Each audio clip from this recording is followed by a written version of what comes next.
పాపం చేసినవాడు శిక్ష తప్పించుకోలేడు అంటారు. కానీ ఒక్క క్షణం భక్తితో చేసిన సత్సంకల్పం జీవితాలను మార్చగలదని మీకు తెలుసా? పూర్వం కాంపిల్య నగరంలో గుణనిధి అనే ఒక బ్రాహ్మణ కుమారుడు పుట్టాడు. జ్ఞాన కుటుంబంలో పుట్టిన దురాశ వ్యసనాలు అతన్ని పాపంలోకి నెట్టాయి. దొంగతనాలు చేశాడు, అబద్ధాలు చెప్పాడు, చివరికి ఆచార వ్యతిరేకగా మారాడు. కానీ ఒక రాత్రి, ఆనాడు మహాశివరాత్రి, అజ్ఞానంలో చేసిన ఒక పుణ్యకార్యం అతని పూర్వజన్మలను మార్చేసింది. ఒక చిన్న దీపం వెలిగించాడు. ఆ దీపం కేవలం ఆలయాన్నే కాదు, అతని ఆత్మను కూడా వెలిగించింది. ఆ ఒక్క చిన్న దీపం కారణంగా గుణనిధి పాపాత్ముడి నుండి శివపదం పొందాడు. తరువాత కళింగరాజు దమనుడిగా, ఆపై వైశ్రావణుడిగా, అనగా కుబేరుడిగా, ధనాధిపతిగా మరుజన్మను పొందాడు. ఇదే పూర్వజన్మ కర్మ రహస్యం. ఒక దీపం వెలిగించిన వాడు వేల దీపాల వెలుగులో నిలిచాడు. ఇలా పాపం నుంచి పుణ్యానికి, మానవుడి నుంచి దైవానికి మారాడు. ఇది గుణనిధి కథ కాదు, ప్రతి మనిషి ఆత్మయాత్ర కథ. సంపదలకు అధిదేవత అయిన కుబేరుడు గత జన్మలో ఎంతో పుణ్యం చేసుకుని ఉంటాడని ప్రతి ఒక్కరికి అనిపిస్తుంది. కానీ గత జన్మలో కుబేరుడు దొంగతనానికి ప్రయత్నించి మరణించిన వ్యక్తి. ఇలాంటి వ్యక్తి సంపదలకు అధిదేవత ఎలా అయ్యాడో ఇప్పుడు మనం తెలుసుకుందాం. పూర్వం కాంపిల్య నగరంలో యజ్ఞదత్తుడు అనే ఒక మహాపండితుడు ఉండేవాడు. సదాచార సంపన్నుడైన ఆ పండితుడికి చాలా కాలానికి ఒక కొడుకు పుట్టాడు. లేక పుట్టిన ఆ బాలుడికి తల్లిదండ్రులు గుణనిధి అని పేరు పెట్టి ఎంతో ప్రేమగా పెంచసాగారు. గుణనిధికి 8 సంవత్సరాల వయసులో ఉపనయనం చేసి విద్యాభ్యాసానికి పంపారు. గుణనిధి తండ్రి యజ్ఞదత్తుడు సోమయాజి గొప్ప పండితుడు. రాజు అనుగ్రహం పొంది తరచూ రాజసభకు రాకపోకలు చేసే విద్వాంసుడు. యజ్ఞాలు చేయిస్తూ భూరి దక్షిణాలు, గోదాన భూదాన హిరణ్య దానాదులు విశేషంగా ఆర్జించిన పుణ్యమూర్తి. రాజుగారి కొలువులో యజ్ఞాలు చేయించడం వల్ల యజ్ఞదత్తులకు క్షణం తీరిక లేకుండా పోయింది. రాజకార్యాల్లో నిమగ్నమైన యజ్ఞదత్తుడు ఆ తరువాత తన కుమారుని చదువు ఎలా సాగుతుందో పట్టించుకోలేదు. దానితో గుణనిధి దుష్ట సహవాసం చేసి వ్యసనాలకు బానిస అయ్యాడు. స్నాన సంధ్యాదులు వదిలిపెట్టాడు. తల్లికి మాయమాటలు చెప్పి ఆమె నుండి సంపాదించిన డబ్బుతో జూదం ఆడేవాడు. అలా కాలం గడిచింది. గుణనిధి యవ్వనంలోకి అడుగుపెట్టాడు. తర్వాత వేశ్యాలోలుడయ్యాడు. పనుల్లో మునిగిపోయిన యజ్ఞదత్తుడికి ఈ విషయాలేమీ తెలియవు. యజ్ఞదత్తుడు తీరిక వేళల్లో ఎప్పుడైనా కొడుకు గురించి భార్యను అడిగితే కొడుకు బాగా చదువుకుంటున్నాడని, కొడుకు మీద ప్రేమతో ఆమె అబద్ధం చెప్పేది. కానీ కొడుకుతో మాత్రం, నాయన మీ తండ్రి చెప్పినట్టు నడుచుకో, జూదరులతో సావాసం మానుకో, మంచివాళ్ల పరిచయం పెంచుకొని సత్పురుషులు పండితులైన మీ పూర్వీకులను, రాజమాన్యుడు నిర్మలాచారవంతుడైన నీ తండ్రిని, వేద పురాణాల్లో ఆరితేరిన నీ ఓటి వాళ్లను తలుచుకొని చెడ్డ పనులు మానుకో. నీ తండ్రికి తెలిస్తే నన్ను కోప్పడతారు, ఇక రాజుగారికి తెలిస్తే మీ తండ్రి పరువు పోతుందంటూ బుద్ధులు చెప్పేది. కానీ గుణనిధి మాత్రం ఆ మాటలు పట్టించుకునేవాడు కాదు. తండ్రి పట్టించుకోపోవటం వలన, తల్లి గారాబం చేయడం వల్ల గుణనిధి పూర్తిగా చెడిపోయాడు. ఇది తెలియని యజ్ఞదత్తుడు కుమారుడికి ఒక మంచి కుటుంబం నుంచి వచ్చిన కన్యతో వివాహం జరిపించాడు. పెళ్ళైన గుణనిధికి బుద్ధి రాలేదు. తల్లి ధనం ఇవ్వడం మానేసింది. దాంతో గుణనిధి తన ఇంట్లో ఉన్న ధనాన్ని దొంగిలించటం, విలువైన పట్టు వస్త్రాలు, వెండి పాత్రలు, ఖరీదైన వస్తువులు ఎవరికీ తెలియకుండా తీసుకువెళ్లి జూదంలో ఓడిపోయినప్పుడు జూదాగృహంలో గెలిచిన వారికి ఇవ్వటం అలవాటు చేసుకున్నాడు. తల్లి ఎంత బోధించినా గుణనిధి ప్రవర్తన మార్చుకోలేదు. ఒకరోజు యజ్ఞదత్తుడు స్నానానికి వెళ్తూ తన చేతి రత్నాల ఉంగరం జాగ్రత్త చేయమని భార్యకు ఇచ్చాడు. ఆమె దానిని పడక గదిలో పెట్టింది. భార్యాభర్తలు ఉంగరం సంగతి మర్చిపోయారు. గుణనిధి దానిని దొంగిలించి జూదంలో ఓడిపోయి గెలిచిన వాడికి ఆ ఉంగరాన్ని సమర్పించుకున్నాడు.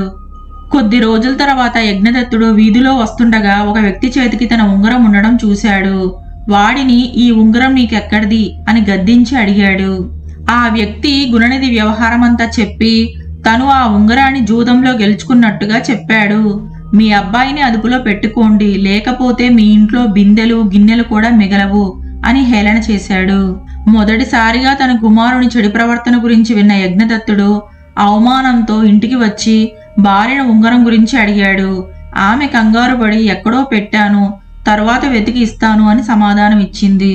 గుణనిధి ఎక్కడా అని అడిగితే చదువుకోవడానికి వెళ్ళాడు అని అబద్ధం ఆడింది. కొడుకు ప్రవర్తన తనకు చెప్పకుండా దాచి వాడిని పాడు చేయడమే కాకుండా ఇప్పటికీ నిజం దాస్తుందని యజ్ఞదత్తుడు భార్యను నిందించాడు. ఇక యజ్ఞదత్తుడికి ఆగ్రహం కట్టలు తెంచుకుంది. అబద్ధాలు చెప్తూ బంగారం లాంటి నా కొడుకును నాశనం చేశావు కదే నిర్భాగ్యురాల అని యజ్ఞదత్తుడు తన భార్య అయిన సోమిదేవమ్మను ఇంటి నుండి గెంటేశాడు. గుణనిధి తండ్రి యజ్ఞదత్తుడు గుణనిధి తల్లిని ఇంటి నుండి గెంటివేశాడన్న విషయం గుణనిధికి తెలిసింది. తన ప్రవర్తన తెలిసి తండ్రి శిక్షిస్తాడని భయపడిన గుణనిధి ఊరు వదిలి పారిపోయాడు. మరునాడు గుణనిధి ఆకలి బాధతో ఒక చెట్టు కింద కూర్చొని ఏమిటి చెయ్యాలా అని ఆలోచిస్తున్నాడు. ఇంత మంచి కుటుంబంలో పుట్టిన నేను వ్యసనాలకు ఎందుకు బానిసయ్యాను? నా వద్ద ధనం లేదు, విద్య కూడా లేని నేను దేశాంతరానికి వెళ్ళి ఎలా బ్రతకగలను అని తనలో తానే మదనపడ్డాడు. నన్ను బాగా ప్రేమించే నా తల్లి కూడా నా పక్కన లేదు.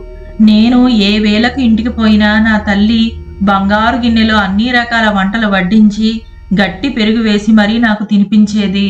ఆకలంటే ఏమిటో కూడా తెలియకుండా పెంచింది నా తల్లి. అలాంటి ప్రేమించే తల్లిని కూడా నేను దూరం చేసుకున్నాను అని తన తల్లిని తలుచుకొని గుణనిధి బాధపడ్డాడు. కొద్ది రోజులు నడిచి ఇంకొక గ్రామ పొలిమేరలు చేరాడు. దూరంగా ఒక శివాలయ గోపురం కనపడుతుంది. అక్కడ ఉన్న చెరువు గట్టుపై నిద్రపోయాడు గుణనిధి. మెలకువ వచ్చేసరికి హరహర మహాదేవ శంభో శంకర అంటూ నినాదాలు వినపడుతున్నాయి.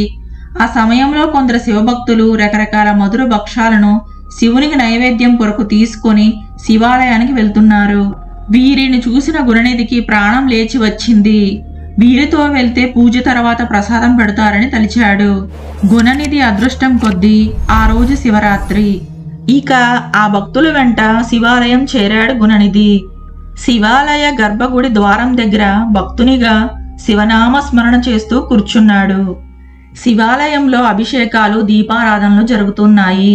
పిండి వంటలు పాయసాలు మధుర పదార్థాల వాసనలు నోరూరుస్తున్నాయి. ఈ పదార్థాలు తీసుకుపోయి తిందాం అనుకున్నాడు గుణనిధి. ఆలయంలో ఉన్న ప్రసాదాలను తినే అవకాశం కోసం రెప్ప ఆర్పకుండా చూస్తున్నాడు గుణనిధి. అర్ధరాత్రి అయింది. శివాలయ గర్భగుడి ద్వారం దగ్గర భక్తునిగా శివనామ స్మరణ చేస్తూ కూర్చున్నాడు గుణనిధి. ఆ శివభక్తులు శివాలయంలో శివారాధన చేసి తెచ్చిన ప్రసాదాలను శివుడికి నివేదించి నాట్య గీతాలతో నటరాజుని సేవించి అలసిపోయి అక్కడే శయనించారు. గుణనిధి అంతవరకు ద్వారం దగ్గరే ఉండి శివభక్తులు చేసిన శివారాధన అంతా చూశాడు. అంతా నిద్రించాక నైవేద్యం పెట్టిన ప్రసాదాలను తినటానికి గర్భగుడిలోకి వచ్చాడు. లోపల దీపం వత్తి కాలిపోయి వెలుగు తగ్గింది. భక్ష్యాలు సరిగా కనపడలేదు. అందుకని గుణనిధి తన ఉత్తరీయాన్ని చించి వత్తిగా చేసి ప్రమిదిలో పెట్టి వెలిగించాడు. గర్భగుడి అంతా వెలుగు వ్యాపించింది. ఇక గుణనిధి ఒక తాంబూలం తీసుకొని భక్ష భోజ్యాలన్నీ ఆ తాంబూలంలో పెట్టుకొని ఎక్కడైనా వీటిని చాటుగా తిందామనుకొని వస్తూ ఉన్నాడు.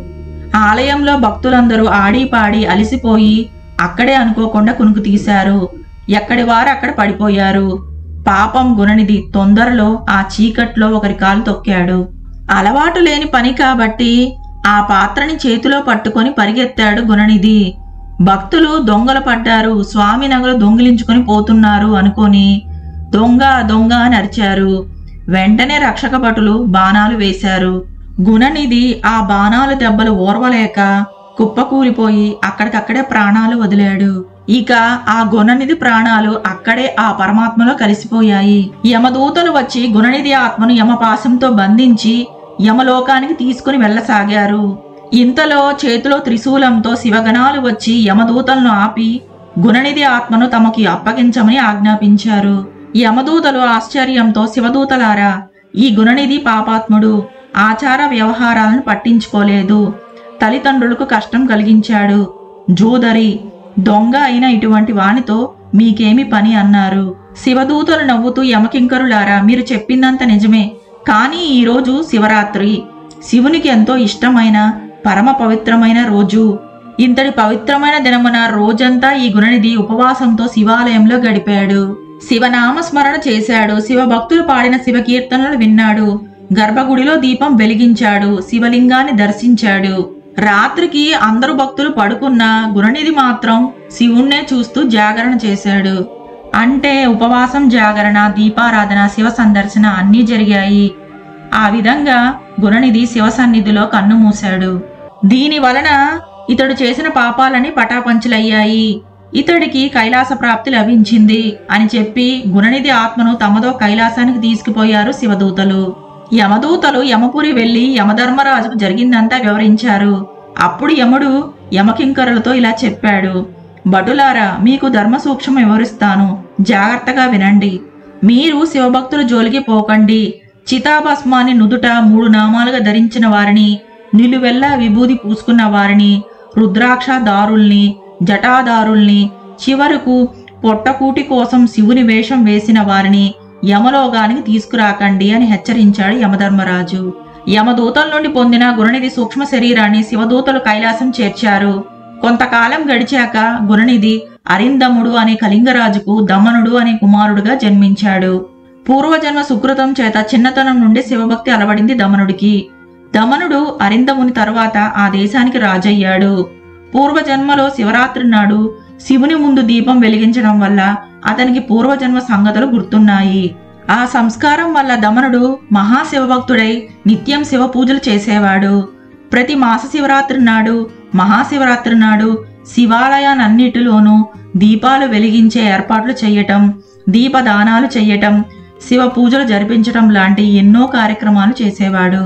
చాలా కాలం ప్రజారంజకంగా దేశాన్ని పాలించి పూర్ణ జీవితాన్ని అనుభవించి స్వర్గస్థుడయ్యాడు దమనుడు. గుణనిధి దమనుడనే కళింగరాజుగా పుట్టి నిత్యం శివారాధన చేయటం, శివాలయాల్లో లెక్క పెట్టలేనని దీపాలను వెలిగించటం, దీపదానాలు చేయటం వల్ల మరుజన్మలో బ్రహ్మదేవుని మనువుడైన విశ్రావసునకు కుమారుడుగా జన్మించాడు. విశ్రావసుడు కుమారుడు కాబట్టి వైశ్రావణుడు అనే పేరుతో పిలిచేవారు. పూర్వజన్మలో చేసిన పుణ్యం వల్ల అతనికి పూర్వజన్మ స్మృతి ఉంది. దానితో అతడు ఈ జన్మలో కూడా గొప్ప శివభక్తి అలవడింది. పవిత్రమైన కాశీనగరం వెళ్లి గంగానది ఒడ్డున ఒక శివలింగాన్ని ప్రతిష్ఠించాడు.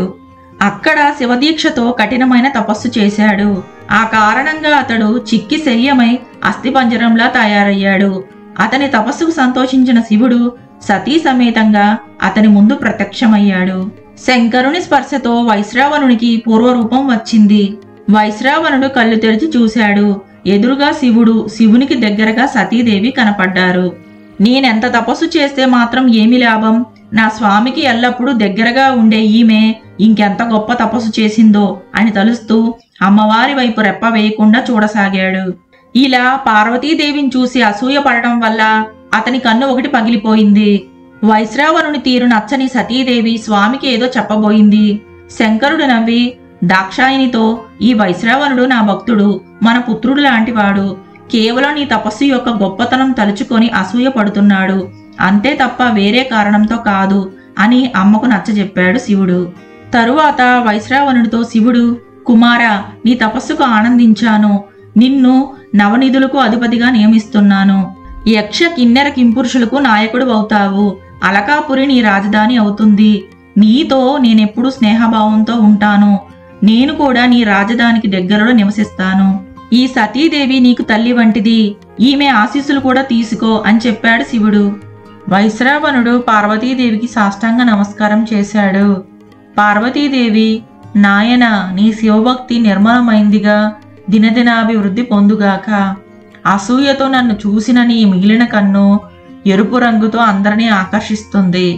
నా యందు అసూయ పొందిన కారణంగా నీవు కుబేర నామంతో పిలువబడతావు అని ఆశీర్వదించింది పార్వతీదేవి.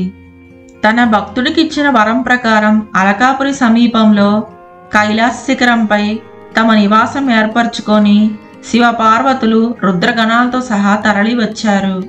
ఇక ఈశ్వరుడికి అతి సమీపంలో కుబేరుడు నివాసం ఉంటాడు. ఈశ్వరానుగ్రహంతో నవనిధులు ఆయన ఆధీనంలో ఉంటాయి. ఇదండి గుణనిధి కథ. జీవితమంతా అనాచారిగా ఉన్న చివరిలో శివరాత్రి రోజున ఆహారం దొరక్క తప్పనిసరి పరిస్థితుల్లో ఉపవాసం ఉన్నాడు. గుళ్ళో తినుబండారాలను చూసి ఆలయంలో ప్రవేశించి ఆ ఆహార పదార్థాలను తస్కరించడానికి అనువైన సమయం కోసం చూస్తూ రెపరెపలాడుతున్న దీపంలో అక్కడ ఉన్న ఆవు నెయ్యి పోసి దీపం కొండెక్కకుండా చూశాడు. ఆ ఆహార పదార్థాలు తీసుకొని పారిపోబోతూ గుళ్ళోని భక్తుల కాళ్ళు తొక్కడం వల్ల, వాళ్ళు దొంగ దొంగ అని అరవడం వల్ల సైనికులు వేసిన బాణాలకు గుణనిధి ప్రాణాలు విడుస్తాడు. ఆ విధంగా గుణనిధి చేసిన ఉపవాసం, జాగరణ, దీపారాధన అన్నీ చెయ్యాలని చేసినవి కావు. అయినప్పటికీ శివరాత్రి నాడు శివాలయంలో శివుని సన్నిధిలో ఇవన్నీ చేసి ప్రాణాలు విడవడం వల్ల మరుజన్మలో రాజుగా, ఆ తరువాత జన్మలో కుబేరునిగా జన్మించాడు. ఆ విధంగా పుణ్యం మూట కట్టుకొని అష్టదిక్పాలకులో ఒకడయ్యాడు. ఇదంతా శివరాత్రి శివారాధన వల్ల కలిగే పుణ్యఫలం. హరహర మహాదేవ, శంభో శంకర. మరొక ఆధ్యాత్మిక కథతో మళ్ళీ మీ ముందుంటాం. అంతవరకు సెలవు. నమస్కారం.